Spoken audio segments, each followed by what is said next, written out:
Hello students, तो आज हम लोग इलेक्ट्रोकेमिस्ट्री का सेकेंड लेक्चर पढ़ेंगे। फर्स्ट लेक्चर आप लोग पढ़ लिए होंगे जिसमें आपको इलेक्ट्रोकेमिस्ट्री का डिफिनीशन बताया गया था, डायरेक्ट रिडॉक्स रिएक्शन और इनडायरेक्ट रिडॉक्स रिएक्शन, ये सारा कॉन्सेप्ट आपको बता दिया गया था। तो अगर आप लोग फर्स्ट लेक्चर देख लिए हैं तो आज हम आपको बताएंगे सेकेंड लेक्चर, और आज के लेक्चर में इलेक्ट्रोकेमिकल सेल स्टार्ट होगा। आपको फर्स्ट लेक्चर में बोले भी थे कि अगले लेक्चर में इलेक्ट्रोकेमिकल सेल स्टार्ट होगा, वो आज के क्लास में स्टार्ट होगा। तो आप लोग कॉपी और पेन लेकर के बैठ जाइए और अच्छा से सोचते समझते हुए अपना नोट्स बनाइए और उसका रिवीजन करते रहिएगा, ठीक है ना। आइए मेरे साथ आप लोग हेडिंग लिखिए, यहाँ से हम लिखना स्टार्ट कर रहे हैं। आज हम स्टार्ट करेंगे इम्पोर्टेंट क्लास इलेक्ट्रोकेमिकल सेल। कुछ लोग इसको गैल्वेनिक सेल बोलते हैं, गैल्वेनिक सेल, या कुछ लोग इसको वोल्टिक सेल बोलेंगे, वोल्टिक सेल बोलेंगे। ध्यान दीजिएगा, इसमें आपको फर्स्ट लेक्चर में ही बता दिया गया था कि इलेक्ट्रोकेमिकल सेल में इनडायरेक्ट रिडॉक्स रिएक्शन होता है। फर्स्ट लेक्चर में आपको बता दिया गया था इनडायरेक्ट रिडॉक्स रिएक्शन होता है। अब पूछना मत कि इनडायरेक्ट रिएक्शन क्या होता है, अगर आप लोग फर्स्ट लेक्चर पढ़े होंगे तो आप लोगों को क्लियर होगा। वहाँ पर बताए थे डायरेक्ट और इनडायरेक्ट रिडॉक्स रिएक्शन, सुन लो, भूल गए होंगे आप लोग। डायरेक्ट रिडॉक्स रिएक्शन बोले थे, ये तो पता है ना कि रिडॉक्स रिएक्शन में क्या होता है। रिडॉक्स रिएक्शन किसको कहते हैं, तो जिसमें ऑक्सीडेशन और रिडक्शन दोनों होता हो, है ना। तो ध्यान दीजिएगा, ऑक्सीडेशन और रिडक्शन अगर दोनों एक ही वेसल में होगा तो उसको हम बोलते हैं डायरेक्ट रिडॉक्स रिएक्शन, और ऑक्सीडेशन और रिडक्शन डिफरेंट वेसल में होगा तो उसको बोलते हैं हम इनडायरेक्ट रिडॉक्स रिएक्शन, ठीक है। तो इसमें ऑक्सीडेशन और रिडक्शन क्या होगा, डिफरेंट वेसल में होगा, किसमें, इलेक्ट्रोकेमिकल सेल में। क्लियर है ना। ध्यान दीजिएगा एक बात कि डेनियल सेल जो होता है ना, वह इसी का एक एग्जाम्पल है। तो आप लोग माइंड में सेट रखिए, बहुत लोग चकराने लगते हैं जब पूछेगा डेनियल सेल बताइए तो डेनियल सेल जो है वह इलेक्ट्रोकेमिकल सेल का ही एक एग्जाम्पल है। जो आपको अभी एग्जाम्पल दे करके हम समझाएंगे वह क्या है, डेनियल सेल के एग्जाम्पल लेंगे, ठीक है ना। तो आइए एग्जाम्पल से आपको समझा रहे हैं। ध्यान दीजिएगा, पहले आप लोग इस हेडिंग को लिख लीजिए, इस हेडिंग को लिख लीजिए, क्योंकि आपको जब समझाना है अब तो इस हेडिंग को मिटाना पड़ेगा, ठीक है ना। तो जल्दी से इस हेडिंग को आप लोग प्रिंट कीजिए क्योंकि इसको हम मिटाएंगे। हो गया, चलिए ध्यान दीजिएगा, अब आपको एग्जाम्पल के थ्रू समझाने की कोशिश करेंगे इलेक्ट्रोकेमिकल सेल को।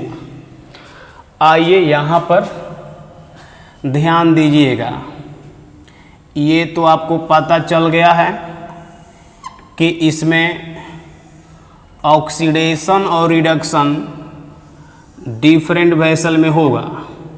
चलिए डिफरेंट वेसल में ले लिए, ठीक है। इसमें हम कर क्या रहे हैं कि एक इलेक्ट्रोड को हम इसमें लेते हैं, ध्यान देते रहना, ध्यान माइंड यहीं पर रखो। एक वेसल में ले लिए एक इलेक्ट्रोड, एक रॉड ले लिए हैं, मेटल का ये रॉड है, और एक मेटल का रॉड हम इसमें ले रहे हैं। दो डिफरेंट वेसल हो गया, ठीक है। ध्यान दीजिएगा, माइंड बोर्ड पर रखो, बाउंस कर देगा।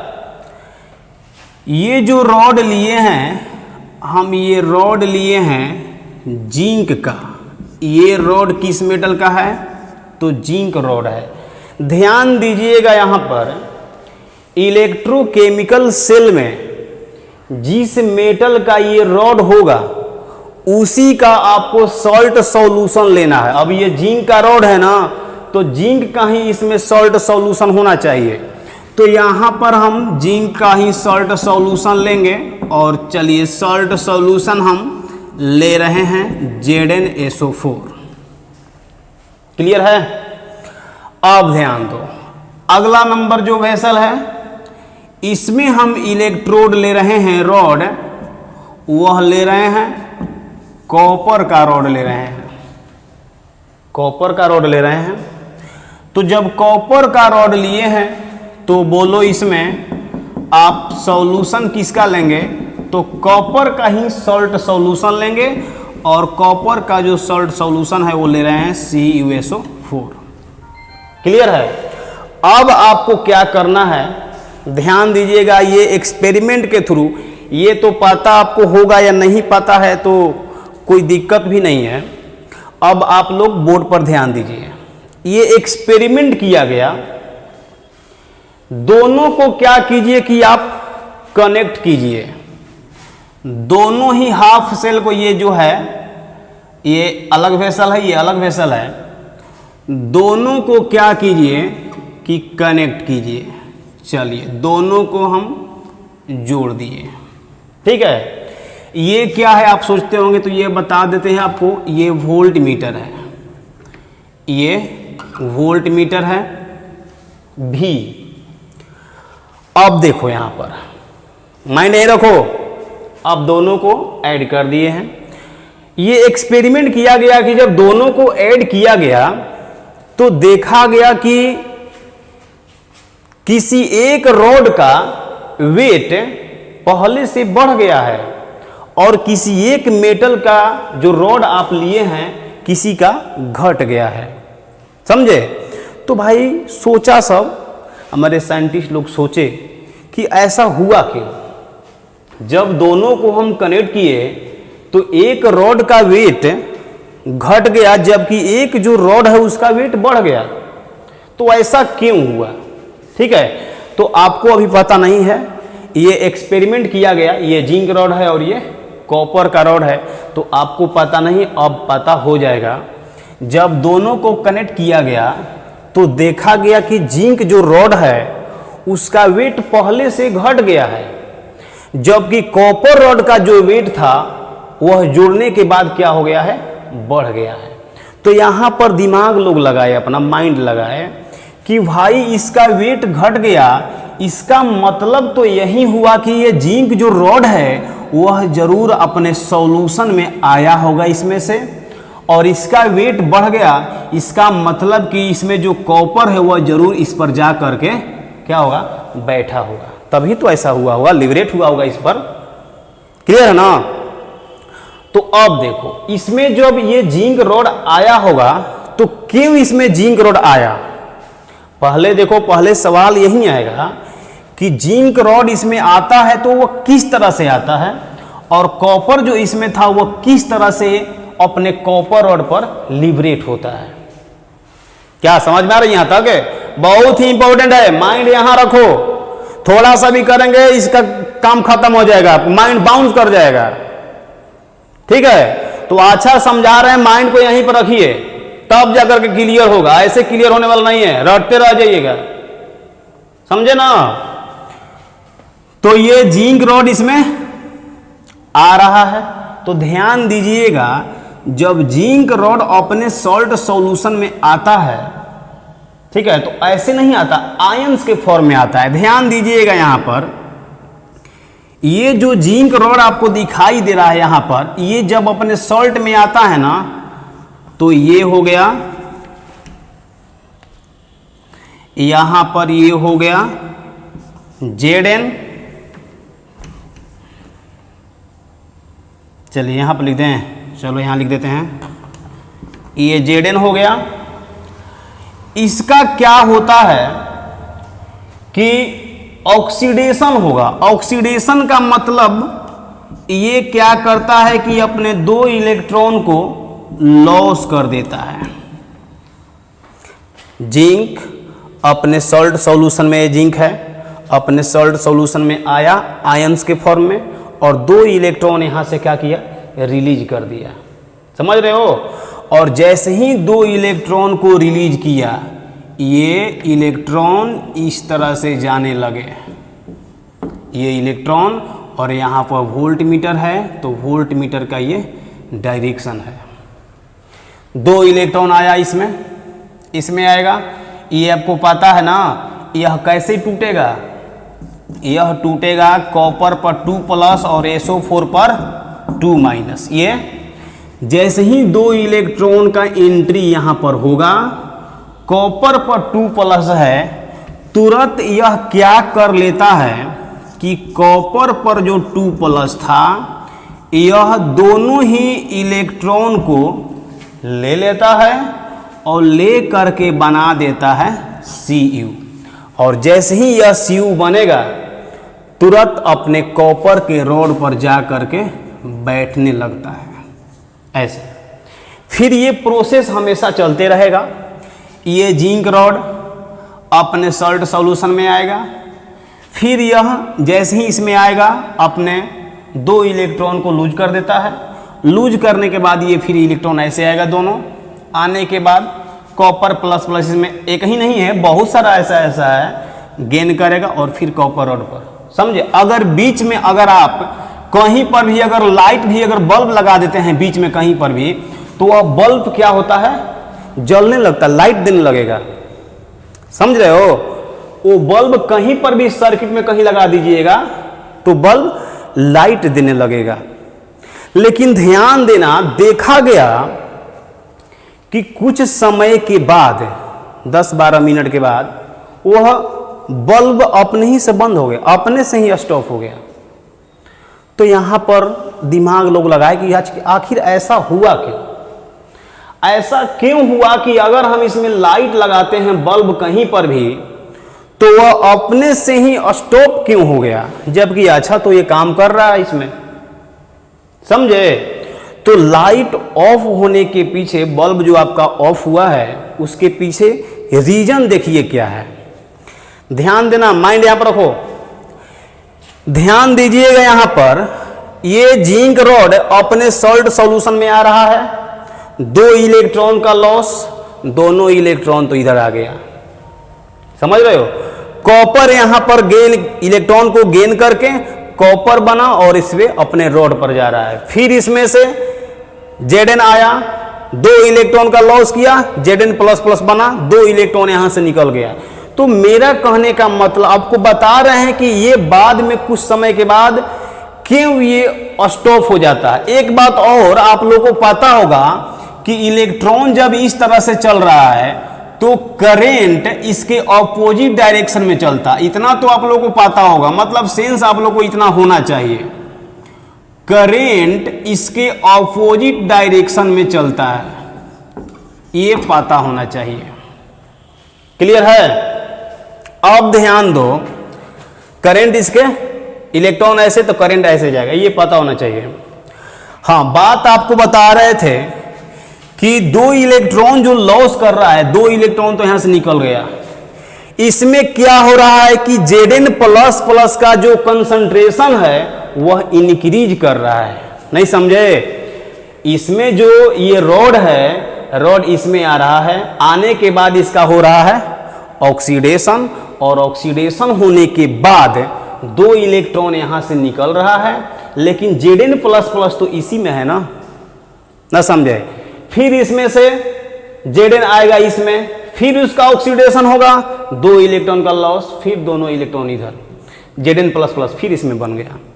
तो कहने का मतलब कि इसमें प्लस बहुत सारा हो जाता है। ध्यान देना, इसमें क्या हो रहा है ना कि Zn+ बहुत सारा हो जा रहा है, और जानते हैं इलेक्ट्रॉन पर कैसा चार्ज होता है, निगेटिव चार्ज हो जा रहा है, और प्लस इसमें Zn++ बहुत ज्यादा हो जाता है, जिसकी वजह से प्लस क्या करता है, अब इलेक्ट्रॉन को जाने नहीं देगा, वो रोक लेगा। अब क्योंकि अब प्लस का Zn प्लस प्लस का कंसंट्रेशन इसमें बहुत ज़्यादा हो गया और ज़्यादा होने की वजह से वह इलेक्ट्रॉन को अब निकलने नहीं देगा, और जब इलेक्ट्रॉन को निकलने नहीं देगा तो करंट कहाँ से जाएगा? बात समझ में आ रहा है? क्लियर है? तो इसकी वजह से इसमें क्या हुआ, करंट स्टॉप हो गया, क्योंकि इलेक्ट्रॉन यहां से निकलने ही नहीं दे रहा है। समझ रहे हो? अगर मान लीजिए कि कुछ इलेक्ट्रॉन इसमें जबरदस्ती कर रहे हैं, बहुत सारे इलेक्ट्रॉन इसको जबरदस्ती करेंगे, नहीं हमको तो जाना ही है, तो मान लीजिए कुछ इलेक्ट्रॉन इसमें से झगड़ा करके निकल गए, तो चलिए निकल गए तो इधर आएंगे, और यहां देखिए CuSO4, ध्यान देना, इसमें क्या है CuSO4, कुछ इलेक्ट्रॉन झगड़ा करके निकल गए हैं, तो इसमें CuSO4 है, कॉपर प्लस प्लस SO4 पर 2 माइनस, तो कॉपर प्लस प्लस तो गेन करके अपने कॉपर रॉड पर गया। क्या इसमें SO4 की कंसंट्रेशन जो है SO4 पर 2 माइनस, SO4 पर 2 माइनस, इसका कंसंट्रेशन तो इसमें बढ़ रहा है, और जैसे ही यहां से इलेक्ट्रॉन एंट्री करेंगे SO4 पर 2 माइनस, इसमें कंसंट्रेशन बहुत ज़्यादा है, बहुत ज़्यादा हो गया, जिसके वजह से इलेक्ट्रॉन जब इसमें आएंगे ना, तो इलेक्ट्रॉन पर कैसा चार्ज, निगेटिव, और SO4 पर 2 माइनस, ये क्या है, ये भी तो निगेटिव, और निगेटिव है तो उसको एंट्री ही नहीं देगा, इसमें घुसने नहीं देगा, रिपेल करके भगा देगा कि जाइए ऊपर रहिए, तब आ गए तो जबरदस्ती किए हैं। समझ रहे हैं? तो जिसकी वजह से इसमें क्या होता है, करंट पास नहीं करेगा, और जब करंट पास नहीं करेगा तो आपका यहाँ पर जो सर्किट था, वो बल्ब कुछ भी जलाते होंगे आप, तो वह स्टॉप हो जाएगा, रुक जाएगा। अब यहाँ पर लोग सोचना स्टार्ट किए कि भाई ऐसा क्यों हो गया, अगर ऐसा हो गया तो इसको कैसे हम लोग सुलझा सकते हैं, है ना? ध्यान दीजिएगा एक छोटी सी बात, अब इसको सोच रहे हैं हम। हाँ, एक बात और है, इसमें से क्या हो रहा है, इलेक्ट्रॉन निकल रहा है ना, तो इलेक्ट्रॉन निकल रहा है तो यहाँ पर निगेटिव, और यहाँ एंट्री कर रहा है तो यहाँ पर पॉजिटिव चार्ज होता है। ये आपको पता होगा, नहीं पता है तो ध्यान दीजिएगा, आप लोग 9th 10th में ही पढ़ते आ रहे हैं।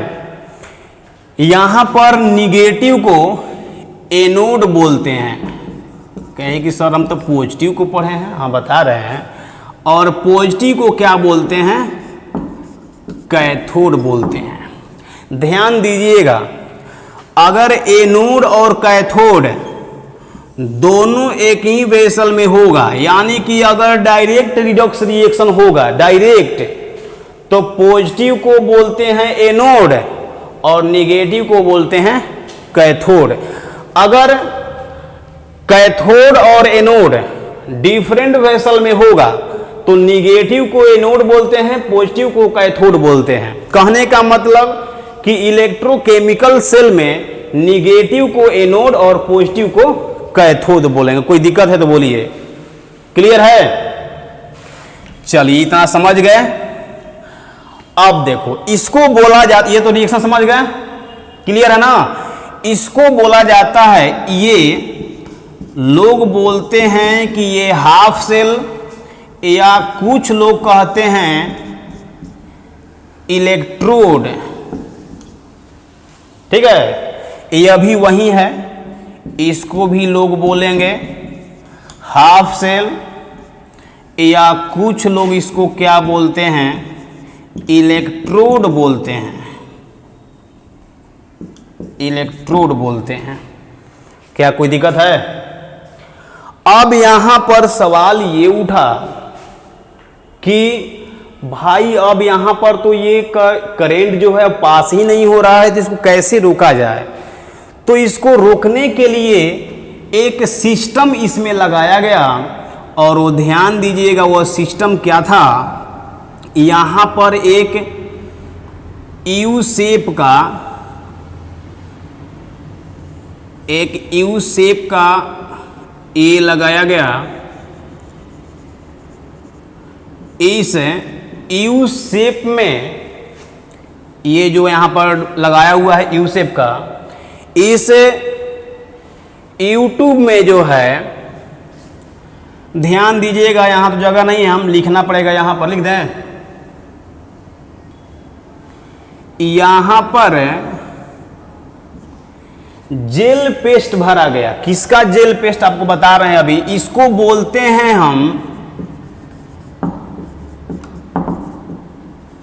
सॉल्ट ब्रिज बोलते हैं। इस सॉल्ट ब्रिज में जेल पेस्ट भरा गया। किसका जेल पेस्ट, तो ध्यान दो, जेल पेस्ट ऑफ KCl या कुछ लोग बोलते हैं KNO3 या कुछ लोग इसको NH4NO3 भी बोल देते हैं। मतलब कि इसमें तीनों में से आप किसी को भी ले सकते हैं। ऐसे ज़्यादा फेमस है KCl। कहें कि सर KCl का क्या काम है ना, दिमाग में आपके आ रहा होगा। तो ध्यान दो, ये तो समझ गए, माइंड रखो यहीं पर, क्लियर है। अब देखो इस सॉल्ट ब्रिज में जो आप जेल पेस्ट, हाँ एक बात है कि आप लोग सोचते होंगे सर ये जेल पेस्ट क्या होता है, नहीं, तो ध्यान दीजिएगा ये जेल पेस्ट क्या है। जेल पेस्ट आप लोग ब्रश करते होंगे ना, तो ब्रश करते होंगे तो आप लोग पेस्ट का यूज करते होंगे, नहीं मतलब एक्वस में नहीं होना चाहिए, एक्वस स्टेट नहीं, समझे।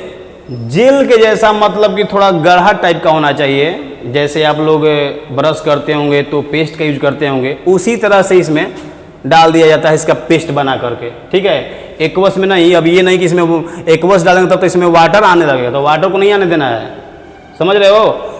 तो KCl यहां पर हम उसका जेल पेस्ट बना करके इसमें भर दिए।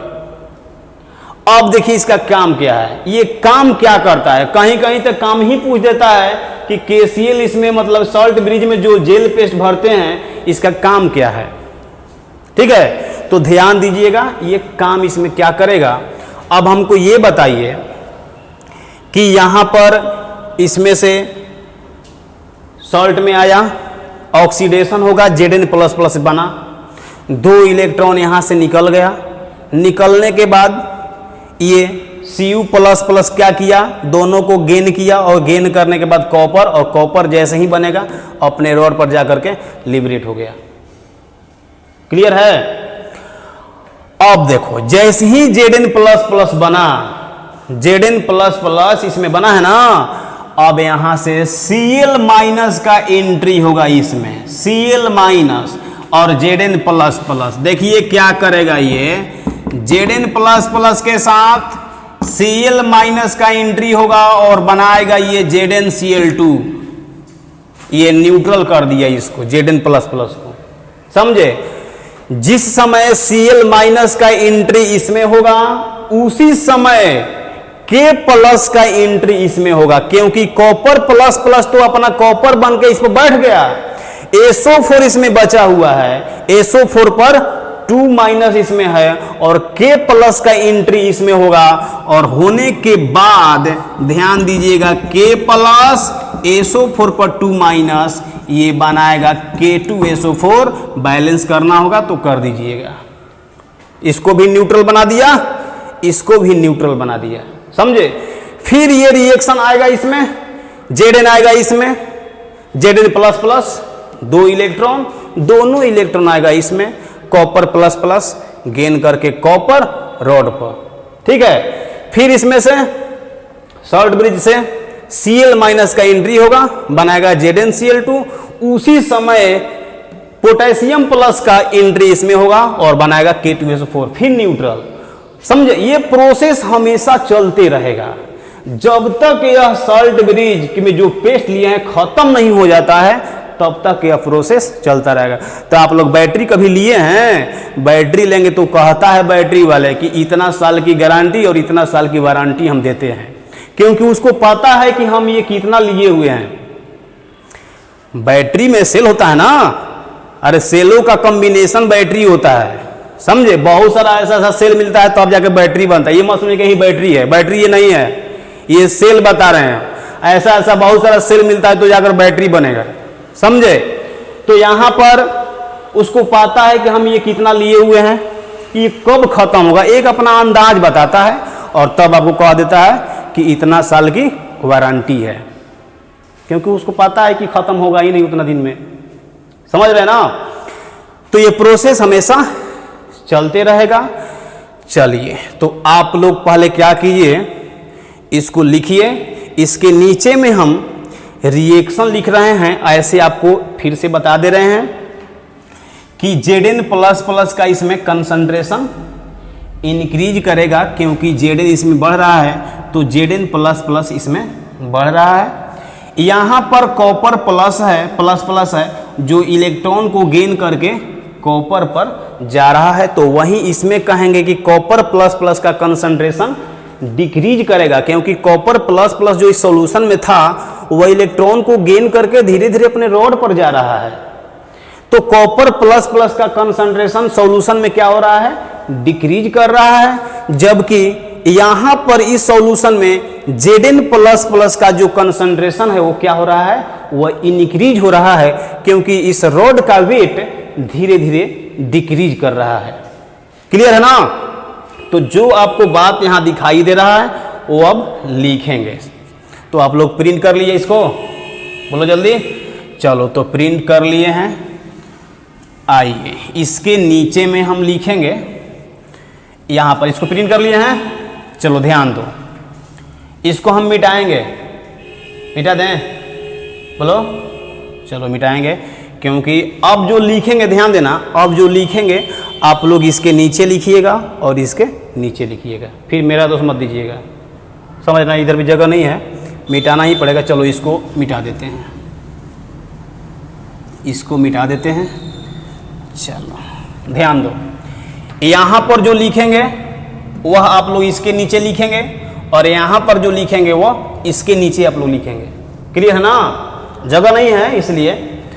तो यहाँ पर ध्यान दो, ये जो जिंक रॉड है उस जिंक रॉड का वेट मान लेते हैं 10 ग्राम है। इस जिंक रॉड का वेट कितना है, 10 ग्राम है।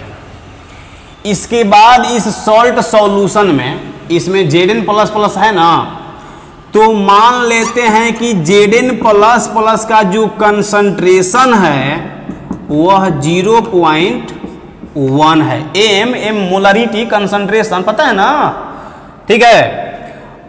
यहां पर उस साइड में माइंड यही रखना, कॉपर रॉड का जो वेट है वो 10 ग्राम है, मान लेते हैं। इसी तरह से यह भी 10 ग्राम का रॉड है, यह भी 10 ग्राम का रॉड है, ठीक है। इसमें भी CuSO4 है, तो ये टूटेगा कॉपर प्लस SO4 पर 2-, तो इसमें कॉपर प्लस का कुछ कंसंट्रेशन होगा। तो वहां पर हम मान लेते हैं कि कॉपर प्लस का जो कंसंट्रेशन है वह 0.2 था, 2 था, ठीक है। अब क्या करेंगे, हम दोनों को जोड़ेंगे, और जैसे ही दोनों को हम जोड़ेंगे, सर्किट को पूरा करेंगे, रिएक्शन स्टार्ट हो जाएगा, समझे। और रिएक्शन स्टार्ट होगा तो आपको बता दिया गया है, ये रॉड जो है जिंक रॉड वह धीरे धीरे इसमें आता है, कॉपर का जो रॉड है जिंक रॉड इसमें आएगा, 2 इलेक्ट्रॉन का लॉस करता है, दोनों इलेक्ट्रॉन इसमें, और फिर कॉपर प्लस गेन करके कॉपर पर जाएगा। तो यहां पर ध्यान देना, आफ्टर रिएक्शन के बाद देखा गया कि जो जिंक रॉड था उसका वेट 10 ग्राम से घटकर 8 ग्राम हो गया। इसी तरह से आपको बता रहे हैं, ठीक है ना, 8 ग्राम, कोई जो नहीं कि 8 ही ग्राम, याद मत कर लेना, तुम्हारा मन तो 9 ग्राम लिख दो, अरे याद नहीं करना यार। इसके बाद देखो, Zn++ का जो कंसंट्रेशन 0.1 था वह इंक्रीज करके 0.2 हो गया था, ऐसे भी आपको बता दिया गया है। जिंक रॉड इसमें आएगा तो इंक्रीज करेगा ही ना। इस साइड में देखिए, आफ्टर रिएक्शन यहां पर जो कॉपर रॉड था उसका वेट जो है वह इंक्रीज कर गया था 10 से 11, ठीक है। और जो कॉपर प्लस का कंसंट्रेशन था वो देखा गया था डिक्रीज कर गया। आपको बोले हैं कॉपर प्लस प्लस इन 2 इलेक्ट्रॉन को गेन करके तो कॉपर रॉड पर जा रहा है ना, तो इसमें तो घटेगा ही ना। ठीक है, यहाँ पर ये बोलिए कैसा चार्ज है, निगेटिव चार्ज है, क्लियर है। इसमें बोलो क्या हुआ है, ऑक्सीडेशन हुआ है कि रिडक्शन हुआ है, ऑक्सीडेशन। यहाँ पर ऑक्सीडेशन नंबर 0 से +2, ऑक्सीडेशन नंबर इंक्रीज कर गया, तो ऑक्सीडेशन नंबर इंक्रीज करता क्या होता है, ऑक्सीडेशन होता है, क्लियर है। यहाँ पर देखो 2+ है, 2+ ले यहाँ पर कितना 0 बताए थे, फ्री स्टेट में है तो 0, तो 2+ ले 0, ऑक्सीडेशन नंबर घट गया तो रिडक्शन हुआ है, क्लियर है ना। तो निगेटिव को एनोड और पॉजिटिव को कैथोड बोलते हैं। तो यहाँ पर ध्यान देना, इसको लोग बोलते हैं, इसमें ऑक्सीडेशन हुआ है ना, तो बोलते हैं लोग ऑक्सीडेशन हाफ इलेक्ट्रोड, इसको लोग बोलते हैं ऑक्सीडेशन हाफ इलेक्ट्रोड। कुछ लोग इसको बोलते हैं एनोड, यहाँ लिखे थे, और कुछ लोग कहते हैं कि सर हमको दिक्कत हो रहा है, तो कहते हैं इसको negative electrode. Same to same बात है यहाँ पर, इसको तो आप लोग लिख लिए होंगे, तो इसको भी हम मिटा दे रहे हैं, ठीक है ना। यहाँ पर क्या हुआ है, रिडक्शन हुआ है, तो इसको लोग बोलते हैं रिडक्शन हाफ इलेक्ट्रोड। कुछ लोग इसको बोलते हैं कैथोड, और कुछ लोग कहते हैं कि सर दिक्कत हो रहा है, तो दिक्कत हो रहा है तो कैसा चार्ज है, पॉजिटिव, तो इसको लिख देते हैं पॉजिटिव इलेक्ट्रोड। ठीक है, खत्म। अब हम आ रहे हैं सॉल्ट ब्रिज का काम क्या है। सॉल्ट ब्रिज का काम ये सब आप लोग, ये जो पॉइंट है इतना, इसके नीचे में आप लिखेंगे, ये जो पॉइंट आपको लिखवाया गया वो इसके नीचे में लिखेंगे, ठीक है। जल्दी से ज़रा प्रिंट कर लीजिए, इसको मिटाएंगे, जल्दी से आप लोग इसको लिख लिए, लिख लिए, मिटा दें, चलो मिटा दे रहे हैं। और अगला हेडिंग आप लोग लिखेंगे सॉल्ट ब्रिज, कि भाई सॉल्ट ब्रिज का काम क्या है। चलिए, सॉल्ट ब्रिज का काम क्या है, इसको बोलते हैं हाफ सेल या इलेक्ट्रोड, और इसको भी बोलते हैं हाफ सेल या इलेक्ट्रोड। ध्यान दीजिएगा, 12th बोर्ड के किसी एग्जाम में पूछते हैं व्हाट इज इलेक्ट्रोड, इलेक्ट्रोड क्या होता है, तो आप कहेंगे सर आप तो बोले ही नहीं थे, आप तो सिर्फ बोल दिए थे इसको इलेक्ट्रोड बोलते हैं, इसको इलेक्ट्रोड बोलते हैं, लेकिन पूछ देगा व्हाट इज इलेक्ट्रोड, तो क्या कहेंगे, सिलेबस में बात पूछ दिया है, ठीक है। तो इसको हम मिटा दे रहे हैं, लिखवाएंगे, टेंशन मत लो, सब बताएंगे, ठीक है। और यहाँ पर आइए हाफ सेल या इलेक्ट्रोड। तो आप लोग मेरे साथ सॉल्ट ब्रिज के बारे में पढ़ेंगे। तो यहाँ पर हेडिंग आप लिखेंगे सॉल्ट ब्रिज। पूछेगा आपसे कि सॉल्ट ब्रिज क्या होता है, तो ध्यान दीजिएगा, सारा बात आपको एक बार बता देते हैं, उसके बाद सब कुछ लिखवा देंगे, ठीक है ना।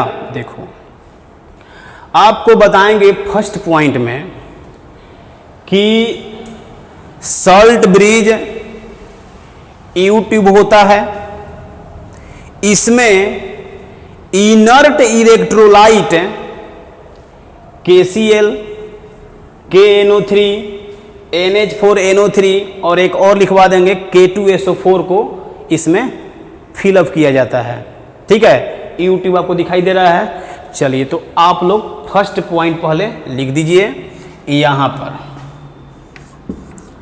It is a you tube containing a solution of an inert electrolyte such as KCl, K2SO4, KNO3 और NH4NO3। ठीक है, अब आपको बताएंगे सेकंड पॉइंट। अब सबसे इंपॉर्टेंट बात यह है, आपके माइंड में ये बात आती होगी यहां पर, it is a tube containing A solution of N inert electrolyte. अब सोचते होंगे कि सर ये क्या लिखे हैं आप यहाँ पर, इनर्ट इलेक्ट्रोलाइट क्या होता है। आप तो बोल दिए यहाँ पर कि KCl, KNO3, NH4NO3 ये सब क्या है, इनर्ट इलेक्ट्रोलाइट है। तो सवाल ये उठेगा कि इनर्ट इलेक्ट्रोलाइट होता क्या है, समझे। तो ध्यान दीजिएगा, सेकंड पॉइंट में आपको बताएंगे इनर्ट इलेक्ट्रोलाइट क्या होता है। वैसा इलेक्ट्रोलाइट, इलेक्ट्रोलाइट समझ में आता है ना, अब वो भी नहीं पता है क्या, जो केटायन और एनायन में टूटता होगा उसको हम बोलते हैं इलेक्ट्रोलाइट। नहीं पता तो सुन लो। तो क्या है यहां पर, इनर्ट इलेक्ट्रोलाइट है। तो सुनिएगा, वैसा इलेक्ट्रोलाइट जिसका केटायन और एनायन किसी दूसरे स्पेसीज के साथ रिएक्शन नहीं करता हो। मतलब कि इनर्ट इलेक्ट्रोलाइट अगर होगा तो उसका केटायन और एनायन जो है वह किसी के साथ रिएक्शन नहीं करेगा। तो वैसे इलेक्ट्रोलाइट को हम बोलते हैं इनर्ट इलेक्ट्रोलाइट। क्लियर ना। तो दूसरा पॉइंट आपका यही है, आप लोग मेरे साथ लिखेंगे यहां पर,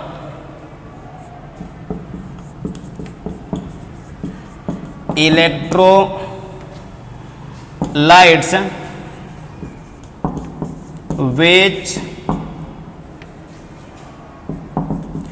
cation and anion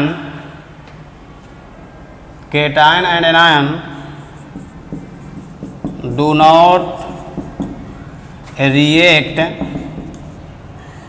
not react with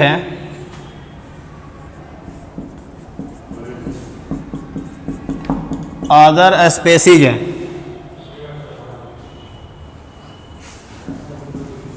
are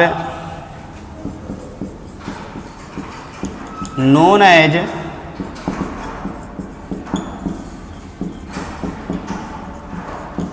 inert electrolytes.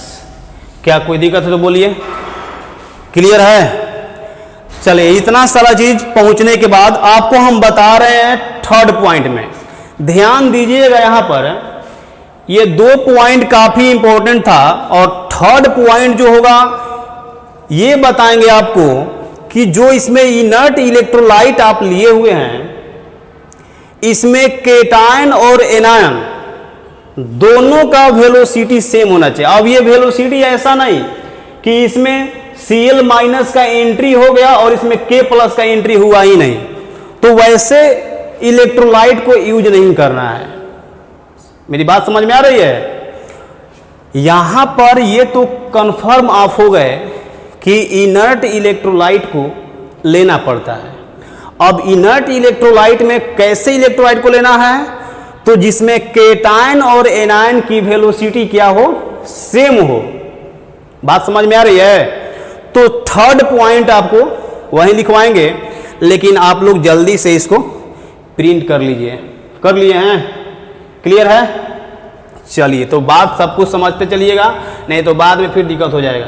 ठीक है ना। चलो, तो इसको हम मिटा दे रहे हैं और हम लिख रहे हैं थर्ड पॉइंट। यहां लिखेंगे in the salt bridge that salt is taken which cation and anion have same mobility, mobility मतलब वेलोसिटी, अभी आपको बताया, ठीक है। और लास्ट पॉइंट है, ध्यान दीजिएगा, लास्ट पॉइंट आपको बताएंगे कि जो सॉल्ट ब्रिज है इसका काम है दोनों ही हाफ सेल को न्यूट्रल बनाए रखना, क्योंकि आपको बता दिया गया है इसमें Cl माइनस का एंट्री होता है, इसको बना देगा ZnCl2, इसमें K प्लस का एंट्री होता है तो बनाएगा K2SO4, तो दोनों को क्या कर दिया, न्यूट्रल बनाए रखना इसका काम होता है, ठीक है ना। तो अगला नंबर वही है, सबसे लास्ट पॉइंट है, उसको भी आप लोग लिख लेंगे, जल्दी से लिखिए। Salt bridge maintain the